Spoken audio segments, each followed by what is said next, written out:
26 साल पहले एसटीएफ का गठन श्री प्रकाश शुक्ला के खात्मे के लिए किया गया था और ये मात्र 6 महीने के लिए बनाई गई थी। एसटीएफ में श्री प्रकाश शुक्ला जो आतंक का पर्याय बन चुका था, कहा जाता था, जिसने उसे समय के मुख्यमंत्री कल्याण सिंह की भी सुपारी ली थी। ऐसे अपराधी को गाजियाबाद में एनकाउंटर करके एसटीएफ ने अपने मकसद को पूरा किया। उस समय एसटीएफ के पास मूलभूत सुविधा भी नहीं थी।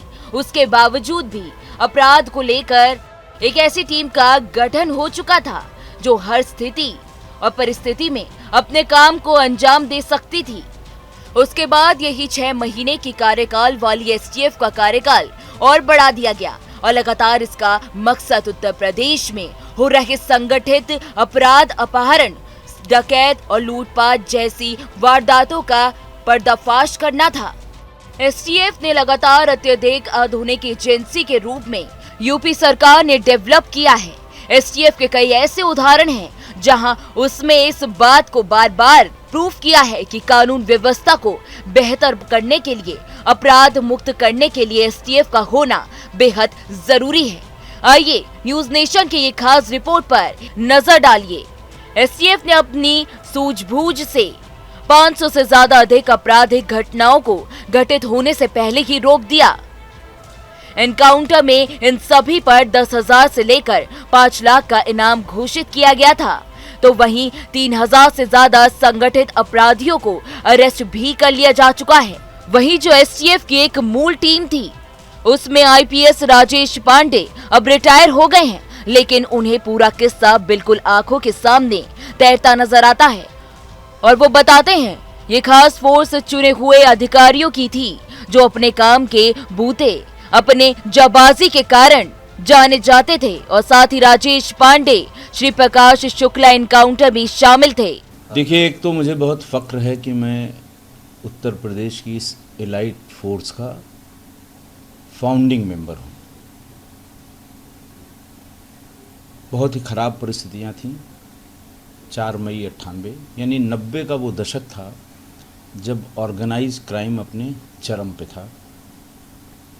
पुलिस के पास संसाधन, यानी जो आज की तारीख में संसाधन हैं, जैसे सीसीटीवी फुटेज उस समय नहीं हुआ करती थी। मोबाइल की सीडीआर, मोबाइल बिल्कुल नया नया लॉन्च हुआ था 8 महीने पहले, सीडीआर भी नहीं मिल पाती थी। एनालिसिस के कोई टूल नहीं थे। फॉरेंसिक्स में कोई जैसे ये कहें कि फॉरेंसिक्स एविडेंस के लिए हमारे पास कोई साधन नहीं थे। अब तो देखिए, फॉरेंसिक के लिए डीएनए के डिस्पोजेबल किट सबके पास हैं। पहले कभी कोई डीएनए मैच कराने के बारे में जब तक कि बड़ी घेराबंदी न हो जाए कोई सोच भी नहीं सकता था। तो हुआ कुछ यूँ था कि उस ज़माने में 98 में श्री प्रकाश शुक्ला नाम के एक बदमाश का उदय हुआ। लखनऊ में उसने तमाशा शुरू किया। वीरेंद्र शाही जी की ही लखनऊ में सरेआम दिन में 11 बजे हत्या हो गई। यहीं पे एक सोलोमन कंपनी थी मेडिकल की, बहुत बड़ी, के रस्तोगी उसके ओनर थे। उनकी हत्या करके उनके लड़के कुणाल कपूर को उसकी किडनैपिंग कर लिया गया।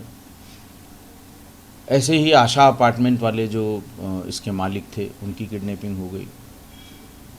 फिर दिलीप होटल में अपने एक राइवल को मारने के लिए उसने AK-47 से सैकड़ों गोलियां मारी। विवेक श्रीवास्तव यहाँ का सबसे बड़ा लॉटरी व्यवसायी था, उसको शरेआम लाटूश रोड पे 50 गोलियां मारी। तो आप ही समझ सकते हैं उसमें कैसा दहशत का माहौल। हजरतगंज शाम को 7:30-8 बजे बंद हो जाया करता था, जबकि वो लखनऊ का दिल है और हजरतगंज की एक्टिविटी गंजिंग आदमी करता है। लवलेन वहीं पर है, पुराने ज़माने से यंगस्टर्स के घूमने का वो केंद्र है और हमेशा जिसको वो कहते हैं गुलजार रहता है, वो रात भर गुलजार रहता है। लेकिन वो भी 7-8 बजे बंद हो जाया करता था।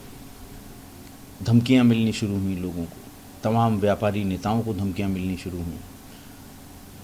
और इसी बीच में, जैसा अजय राज शर्मा साहब ने अपनी किताब बाइटिंग द बुलेट में लिखा है कि उनको माननीय मुख्यमंत्री जी, जो तत्समय मुख्यमंत्री थे स्वर्गीय श्री कल्याण सिंह जी, उन्होंने बुलवाया और ये कहा कि भाई देखो, अब पानी सिर के ऊपर से निकल गया है, मेरे भी मारने की सुपारी ली गई है। अपनी किताब में अजय राज शर्मा साहब लिखते हैं कि मैंने पूछा कि सर आपके मारने की सुपारी कैसे? उन्होंने कहा कि पहले तो आप अच्छे अधिकारियों की एक टीम बनाइए जो केवल और केवल इसी अपराधी पर फोकस करे, इस अपराधी और इसके गैंग के दहशत को और भय को ख़त्म करें। ये कहा गया कि भाई आप एक यूनिट बनाइए, और हम लोगों के पास आए और तिब्बतिया थे उस समय, डिप्टी एसपी थे वहाँ के, अविनाश मिश्रा बाद में आए। धीरे धीरे करके बहुत ज़्यादा लोग नहीं, 15-18 लोग इकट्ठा हुए और एक यूनिट बनाई गई एसटीएफ। 6 महीने के लिए बनाई गई और एक ही गैंग के लिए बनाई गई, शिव प्रकाश शुक्ला के लिए। ये देश की ऐसी पहली घटना है कि किसी एक अपराधी के लिए एक यूनिट बनाई गई। बाद में वीरप्पन के लिए भी एक यूनिट बनी थी जो केवल वीरप्पन पे काम करने के लिए। तो उस ज़माने में, और बेसिकली इसमें 4 ही लोग थे उस समय हम लोग, सत्येंद्र सिंह साहब थे, मैं था, अरुण कुमार साहब थे और अजय राज शर्मा साहब को ये काम दिया गया था। उसके बाद धीरे धीरे कोई 10 दिन बाद, कोई 5 दिन बाद उमेश सिंह आ गए और बाकी लोग सब धीरे धीरे उसमें जुड़ते गए। फिर केवल एक काम था इसको परसू करने का, इसके और इसकी गैंग को। खैर उसमें हम लोगों को सफलता मिली। फिर 6 महीने के लिए एक्सटेंड किया गया एसटीएफ को, फिर इसका दायरा बढ़ाया गया, फिर इसके कार्यालय की बात, क्योंकि हम लोग तो एक मेक शिफ्ट अरेंजमेंट में विज्ञानपुरी में एक पुराना मकान था जिस पे पुलिस वाले का मकान था, कोई कब्ज़ा कर रहा था। तो एक चचा जयदी यहाँ पे ACM 6 हुआ करते थे, उनसे कह के सुरक्षा में लेके हम लोगों ने वहाँ से शुरू किया था। 5-6 कमरे का वो था, उसी में एसटीएफ की यूनिट, एक कमरे में हम लोग सब लोग बैठते थे। एक कंप्यूटर सेट मिल पाया था कंप्यूटर सेंटर से। हरिद्वार का कुंभ ख़त्म हुआ था, तो जो उत्तर प्रदेश, उस समय उत्तर प्रदेश में ही था, जो गाड़ियाँ सरकार ने खरीदी थी 3-4, बाकी सब तो जिलों से ली जाती हैं कुंभ में, जो खरीदी थी वो भी ला के फिर डीजी साहब ने एसटीएफ को दे दी।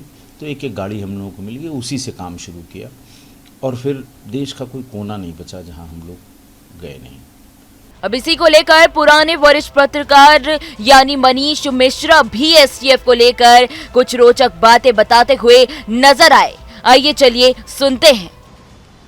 यूपी की एसटीएफ का गठन 1998 में हुआ था।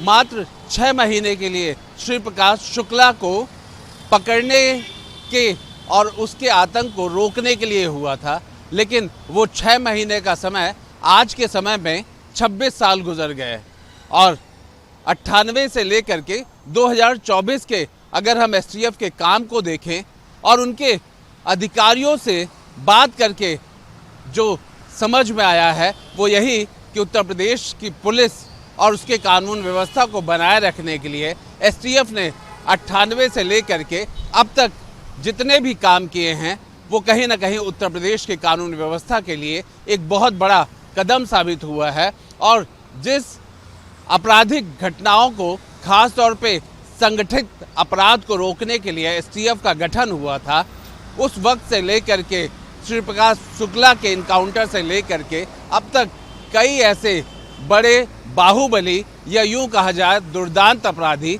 अगर ज़रूरत पड़ी तो उनका इनकाउंटर तक कर दिया गया। एसटीएफ को लेकर के आज उत्तर प्रदेश में कई तरीके की बातें हो रही हैं, कई तरीके के ऐसे आरोप प्रत्यारोप लग रहे हैं, लेकिन एसटीएफ के उस 6 महीने के कार्यकाल के लिए जब उस वक्त के कल्याण सिंह मुख्यमंत्री हुआ करते थे, उन्होंने इसका गठन किया और आज मुख्यमंत्री योगी आदित्यनाथ है उत्तर प्रदेश के।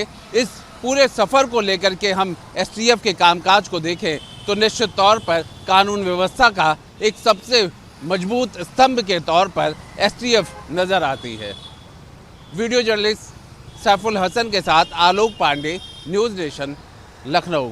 खास बात तो ये है कि एसटीएफ की कहानी को हम इसलिए भी बता रहे हैं कि एक तरफ एसटीएफ ने अपराध मुक्त उत्तर प्रदेश की नींव रखी और सफलता पाई, तो वहीं राजनीति का ये रूप हमेशा से रहा है कि आज के इस समय में जो सवाल उठ रहे हैं कि कोई नई बात नहीं है कि एसटीएफ पर कोई सवाल नहीं उठा सकता।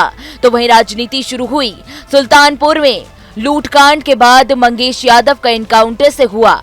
एसटीएफ पर सवाल उठाया गया। विपक्ष ने आरोप लगाया कि जाति देखकर एनकाउंटर किया जाता है। तो उन्नाव के एनकाउंटर ने साबित किया कि अपराध देखकर एनकाउंटर होता है।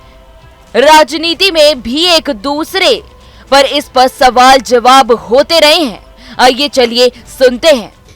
अखिलेश जी जानबूझकर के बयान देते हैं, वो जातिवाद को बढ़ावा देते हैं, अपनी जाति को बढ़ावा देते हैं। 7 साल के अंदर जो भी अपराधी मारा गया वो अपराधी था। अपराधी की कोई जाति नहीं होती। 67 मुसलमान, 20 ब्राह्मण, 19 राजपूत, 16 यादव, 24 सती पिछड़ा और 26 अन्य मारे गए। उस पर तो कोई चर्चा नहीं किया, न राहुल जी ने किया, न अखिलेश जी ने किया। खाली मंगेश यादव पर चर्चा क्यों? उनको बोरा का बोरा वोट मुसलमान देता है और सरकार बना के खाली झोरा थमा देते हैं कि घूमो लेके। जब 67 मुसलमान मारा गया तो उस पर चर्चा क्यों नहीं किया? उनकी पार्टी में भी जो ब्राह्मण राजपूत है उनको भी सोचना चाहिए, मुसलमान उनको भी सोचना चाहिए।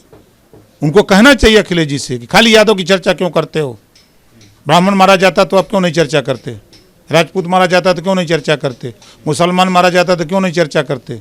पटेल मारा जाता है, अपराधी अगर इस तरह के अपराधी प्रवृत्ति के लोग, तो क्यों नहीं चर्चा करते हो? वो लोग भी एकदम चुपचाप मार के एकदम मूक दर्शक बने हुए हैं।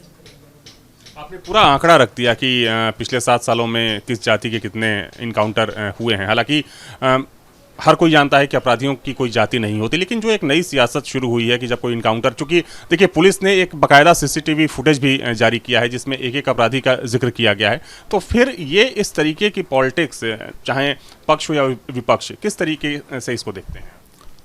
देखिए, उन लोगों को जनता से कोई मतलब नहीं है। वो व्याकुल हैं सत्ता पाने के लिए कि हम क्या बोल दें कि सत्ता, लोग हमको वोट दे दें, सत्ता मिल जाए। लेकिन उनको पता नहीं है कि यहाँ मोदी और योगी का राज चल रहा है। मोदी और योगी के राज में गुंडाई करोगे, गुंडागिरी करोगे, अपराध करोगे तो उसकी सज़ा मिलेगी, चाहे वो किसी जाति धर्म का हो। आपको लगता है कि जाति की राजनीति करने से सत्ता को प्राप्त किया जा सकता है? देखिए, जाति की राजनीति, जाति को लामबंद किया जा सकता है, लेकिन बगैर सबको मिलाए सत्ता प्राप्त नहीं किया जा सकता। तो क्या सिर्फ एक जाति को आप समूचा जो ओबीसी कैटेगरी है उसको वो मान सकते हैं? कैसे मान लें? जब तहसीलों में सर्टिफिकेट जो बन रहा है ठप्पा मार करके दिया जा रहा है कि आप अहिर हो, कुर्मी हो, भर हो, चौहान हो, बिंद हो, बंजारा हो, बहेलिया हो, आरक हो, ठप्पा मार मार के दिया जा रहा है, तो कैसे मान लें कि एक जाति है? तो हर जाति को लामबंद किए बगैर सत्ता नहीं मिलती है। एक जाति सत्ता कोई नहीं पाया है। एक आखिरी सवाल सर ये है कि आज जो इनकाउंटर हुआ है, कुछ लोग ये बोल रहे हैं, खासतौर पर जो विपक्षी पार्टियां हैं, कि ये एक तरीके का जस्टिफिकेशन है, ये दिखाने के लिए कि पहले मंगेश यादव मारा गया और अब अनुज प्रताप सिंह मारा गया। कहने वाले लोग तो पहले ये बतावें कि वो अपराधी है कि शरीफ है, कि साधु है कि महात्मा है। ये भी तो बताना चाहिए कि वो शरीफ है, निर्दोष है, साधु है कि महात्मा है। ये बता दें कि किस तरह का है वो, जिसके खिलाफ भी पुलिस ने कार्रवाई की। ये लोग शरीफ लोग हैं, सज्जन लोग हैं। एसटीएफ के ऊपर क्या राजनीति का मोहर लगानी जरूरी है? एसटीएफ क्यों बनती थी और किस उद्देश्य के लिए बनती थी? और एसटीएफ के होते हुए उत्तर प्रदेश में अपराधियों की कैसी कमर तोड़ी गई है? इसके बावजूद भी अगर कोई सवाल उठ रहा है तो वो निश्चित तौर पर एसटीएफ के मनोबल पर चोट पहुंचाता है। अभी आपने देखी न्यूज नेशन की एक खास रिपोर्ट। फिलहाल इस वीडियो में इतना ही। देश दुनिया की तमाम बड़ी खबरों के लिए आप हमारे साथ बने रहें और देखते रहें न्यूज नेशन। न्यूज नेशन अब व्हाट्सएप पर खबरों की ताजा अपडेट के लिए न्यूज नेशन के इस क्यूआर कोड को स्कैन करें।